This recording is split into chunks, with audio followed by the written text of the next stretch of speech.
Massive fire in Southern California, thousands evacuated as flames rage uncontrollably.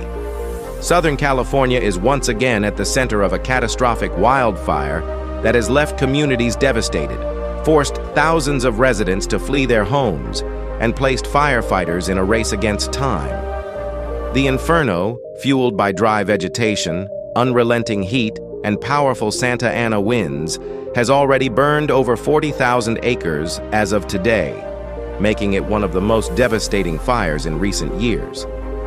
The fire, which began late Monday night in the foothills of Los Angeles County, quickly grew out of control due to high winds and low humidity. Officials suspect that the fire may have been sparked by downed power lines, though investigations are ongoing.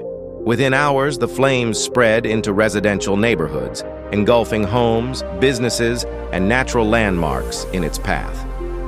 Fire Chief Brian Henderson described the fire's behavior as explosive, warning that the combination of dry conditions and shifting winds poses an unprecedented challenge.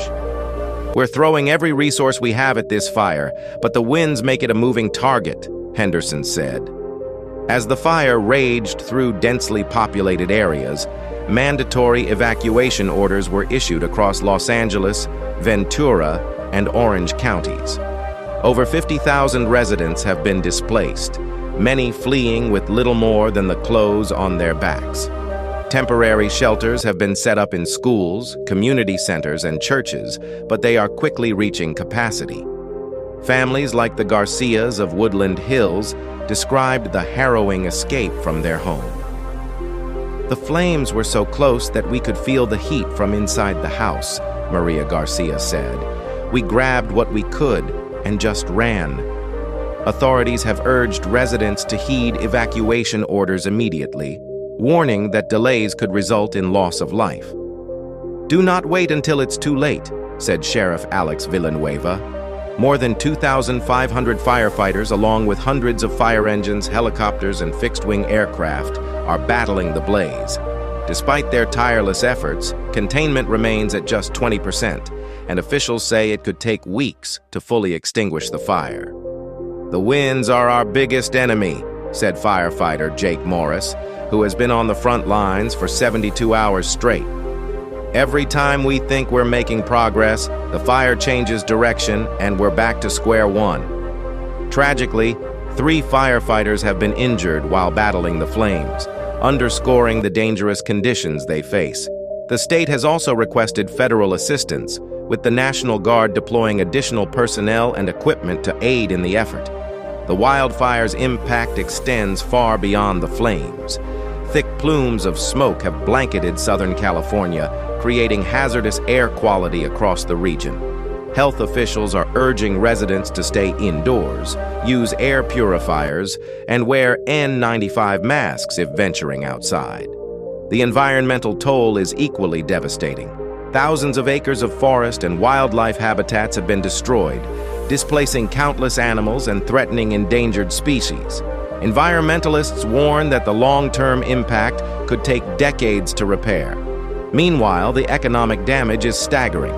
Early estimates place the cost of destruction in the hundreds of millions, with entire neighborhoods wiped out and critical infrastructure, including power lines and highways, severely damaged. Amid the devastation, stories of resilience and unity are emerging.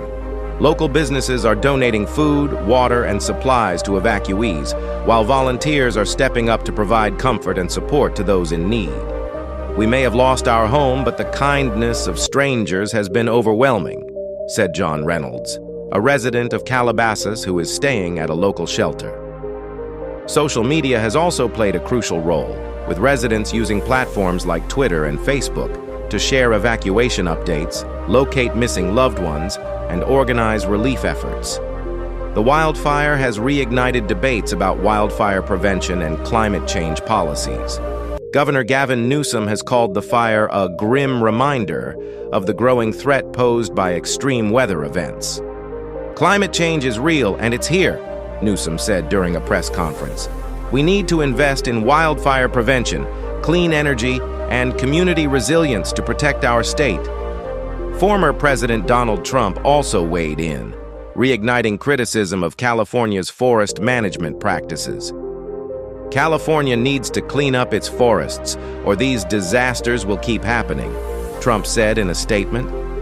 The comments have sparked a heated debate, with experts pointing out that many of the affected areas are not forests but urban and suburban regions.